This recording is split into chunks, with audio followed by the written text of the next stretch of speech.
La communauté d'Afrique de l'Est, CAE, poursuit l'intégration régionale en comblant les disparités qui persistent dans l'itinéraire mobile entre ses États membres. Malgré l'initiative One Network Area, les écarts réglementaires, tarifaires et techniques continuent d'affecter l'expérience des usagers. Pour y remédier, l'organisation a déployé le projet d'intégration numérique régionale financé à hauteur de 310 millions de dollars par la Banque mondiale, afin d'harmoniser les cadres numériques et de renforcer la connectivité dans la sous-région. Ce projet jette les bases d'une économie numérique florissante, bénéfique pour les entreprises et les citoyens, tout en veillant à ce que personne ne soit laissé pour compte dans la transition vers un avenir plus numérique et interconnecté.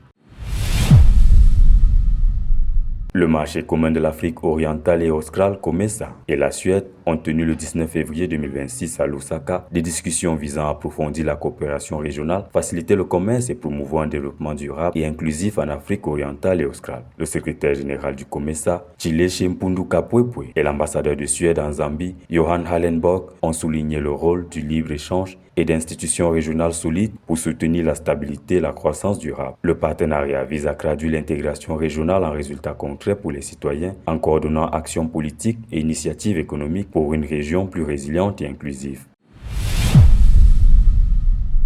La CEDEAO a tenu une réunion du comité technique de l'Association des régulateurs des marchés de capitaux de l'Afrique de l'Ouest à Lomé du 17 au 19 février 2026 pour consolider les observations des États membres sur la création de cette autorité régionale. Représentant le commissaire aux affaires économiques et à l'agriculture, Dr Kalilou Silla, le directeur par intérim du secteur privé, M. Peter Olonye, a présenté les objectifs de la réunion. Une session virtuelle le 19 février a permis de présenter la version actualisée de la charte avant sa soumission au Conseil de convergence puis au Conseil des ministres pour adoption et institutionnalisation comme mécanisme de régulation du programme d'intégration des marchés des capitaux de la CEDEAO.